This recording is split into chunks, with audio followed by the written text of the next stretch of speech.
feels so wrong. Hey my friends, how's it going? So today's plan was to do a review on my Fender GT100 amp. It's a model-in amp. What I found out, and I kind of knew this for a few months now when I was thinking about upgrading. This is a 100-watt amp, but what I found out is they were discontinued. And they were discontinued, as I had to search and look, because of the Bluetooth.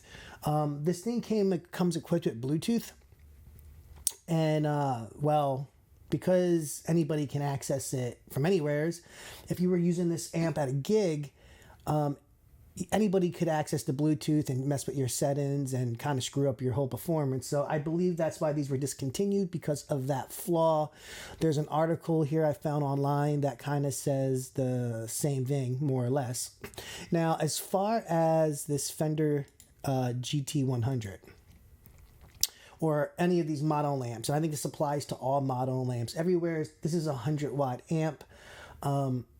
The effects are awesome, right? You have your choruses, your phasers, your phalanges, your delays, your shimmers, just a whole bunch of variables that you can set. It's very convenient to come up with creative ideas. The problem, of course, was the Bluetooth, but that's not really the problem. That's not what this review is about, right? This review is about really, are model-in amps even worth it today? I mean, you got processors, you got model-in amps, and you got actual effect pedals. Now, personally, I hooked up I have a digital delay pedal, I have an old chorus pedal, I have an old flanger. Those individual pedals kind of do the effect better. Not to the point where it matters much, I think, really, except for if you're really dialing in your sound and you're trying to maybe record. But for the most part, these model amps do a great job at giving you the effects that you might want to shape sound with. The problem that I noticed is this is a 100-watt digital amp, and I think this is going to be true for all of amps, like, you know, that what's better, tube amp or digital amp? Well, tube amps obviously are warmer, but what I noticed was I have a 40-watt Marshall amp too. That's a tube amp, and that amp, you know, after that thing warms up, is loud. It really growls. This amp, there's no growling.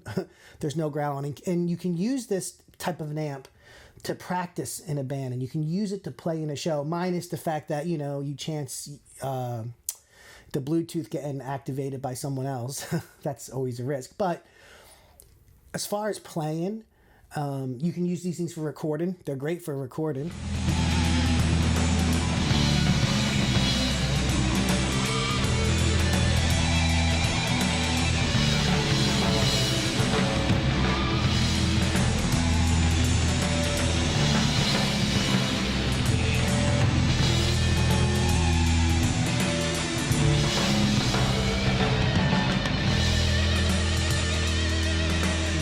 Things in practice if you're practicing with a band that has a PA system, right? Some people don't have PA systems yet in their band lineup or in their gear setup.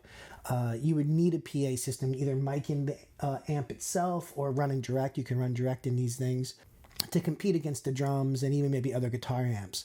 So I'm able to use this when I'm jamming with my friends. If I run it through a PA system, I've used it to record with. I've used it to fool around, coming up with some ideas. So there's a lot of cool little things. There's an app that you can connect to it. However, there's a lot of bugs, right? There's a lot of issues. They don't support it no more, right? They discontinued this particular Fender GT model. Looking back, I should have bought the 200-watt one. The 100-watt one just wasn't enough juice. The 200-watt one would have been better. With all that said, knowing everything that I know, would I still purchase the Fender Mustang amp? Yes, I probably would have, because it has a lot of cool effects. It's fun to play with. But if you're a person out there thinking about, should I get, because you can still buy these amps used, I mean, you can still find them in stores. Should you or shouldn't you get one? Well, there's no support from the company anymore. So unfortunately, if you buy it, you're buying it at your own risk. They're not going to keep updating the firmware.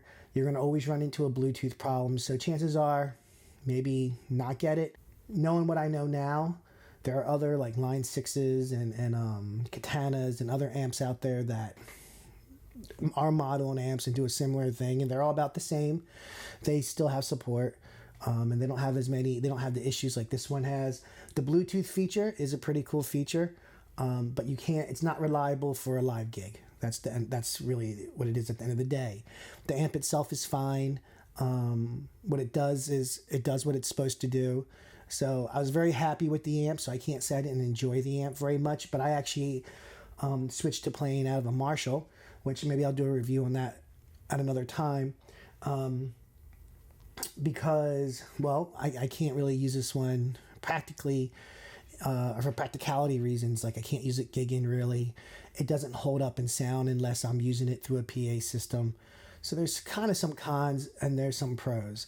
It's still fun. I still play with it. I still pull it out. The thing's really light. It's an easy amp to haul around.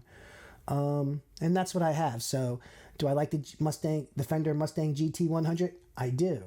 Is the Fender GT100 make any kind of sense at all to buy today in 2022? It doesn't. So I would just, when I stack everything up, take a hard pass and look at other amps. So that's my review for the Fender GT Mustang 100.